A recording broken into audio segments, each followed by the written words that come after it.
ఇప్పుడు ఈ JBS techno consultancy ద్వారా చాలా మంది ఇప్పుడు ట్రైన్ అయి ఉంటారు. సో చాలా కన్సల్టెన్సీస్ చూస్తున్నాను నవేడేస్ మార్కెట్లో. పీపుల్ కూడా చూస్ చేసుకోవడానికి కష్టంగా ఉంటుంది, దేన్ని బిలీవ్ చేయాలి, దేన్ని బిలీవ్ చేయొద్దు అని. సో ఈ కన్సల్టెన్సీ గురించి చెప్పాలంటే ఏం చెప్తారు? Say something. It is almost since more than 6 years, I think. 6 years. Yeah. I have recently joined 3 years ago. So, mainly ఏంటంటే not only SAP, they provide different technologies. So నేను బేసిక్గా SAP గురించి ఎందుకు చెప్తున్నానంటే ఎస్ఏపీ ఈజ్ హ్యావింగ్ అంటే it can provide different solutions to the business.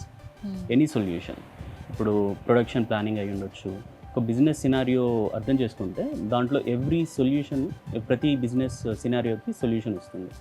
So ఇంకా Oracle అనుకోండి, Oracle వచ్చేసి ఓన్లీ ఫినాన్స్ సెక్టర్ వైపు that's the best technology.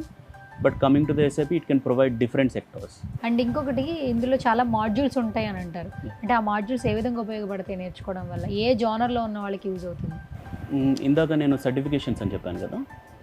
So ఇప్పుడు నేను చెప్పే technology SAP GRC security. So దీంట్లో వచ్చేసి జిఆర్సీ సెక్యూరిటీ అనేది it can provide security to every component, every technology in the SAP. ఎస్ఏపీలో ఇందాక ఫినాన్స్ అన్నాను, కంట్రోల్ అన్నాను, sales and distribution, material management, production planning, ఇలా వీటన్నిటికీ సెక్యూరిటీ ప్రొవైడెన్సీ. ఒక జనరల్గా అందులో వర్క్ చేసే క్యాండిడేట్ ఉన్నారనుకోండి, సో అతనికి సెక్యూరిటీ ప్రొవైడ్ చేయాలి. We have to provide the security in the way ఏంటంటే ఆథరైజేషన్స్ ఉంటాయి. సో పర్టికులర్ ఆథరైజేషన్స్ అనేది వాళ్ళకి యాక్సెస్ ఇస్తూ we have to provide the security. And ఇంకొకటి ఏంటంటే సర్టిఫికేట్స్ వింటూ ఉంటాం. ఏ కోర్స్ చేసినా కూడా సర్టిఫికేట్ ఉండాలి, దాని నుంచి మనకి నెక్స్ట్ జాబ్కి ఎలిజిబిలిటీ ఉంటుంది అంటారు. మీ గ్రూప్ సంబంధించి సర్టిఫికేట్స్ గురించి చెప్పాలంటే ఏం చెప్తారు? అదే ఇందాక 3 types ఆఫ్ సర్టిఫికేషన్స్ అన్నాను కదా.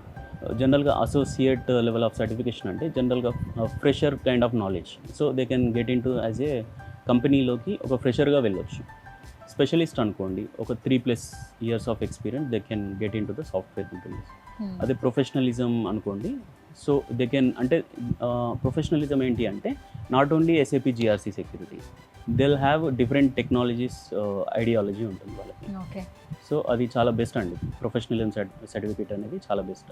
ఇప్పుడు ఏ ఎడ్యుకేషన్ అయిపోయిందంటే, ఇప్పుడు డిగ్రీ అయిపోయిన తర్వాత వాళ్ళు కూడా మన కన్సల్టెన్సీని అప్రోచ్ అవ్వచ్చా? పీజీ అయిన వాళ్ళు అప్రోచ్ అవ్వచ్చా? ఏం చెప్తారు అసలు? అదే నేను చెప్తున్నాను కదా, graduation is must. Okay, PG వాళ్ళు కూడా చేయొచ్చు. లైక్ ఎంబీఏ పీపుల్ వస్తున్నారు, ఎంసీఏ పీపుల్ వస్తున్నారు. So any one can get in to this SAP. ఏంటి బెనిఫిట్స్ ఏంటి సార్ మన కన్సల్టెన్సీ నుంచి? మన కన్సల్టెన్సీ నుంచి దే ప్రొవైడ్ జాబ్ ప్లేస్మెంట్స్ ఉంటాయి. అండ్ మీన్ వైల్ ఏంటంటే ఇప్పుడు ఎస్ఏపీలో జాబ్ వచ్చింది అనుకోండి, దే హ్యావ్ గుడ్ ప్యాకేజెస్.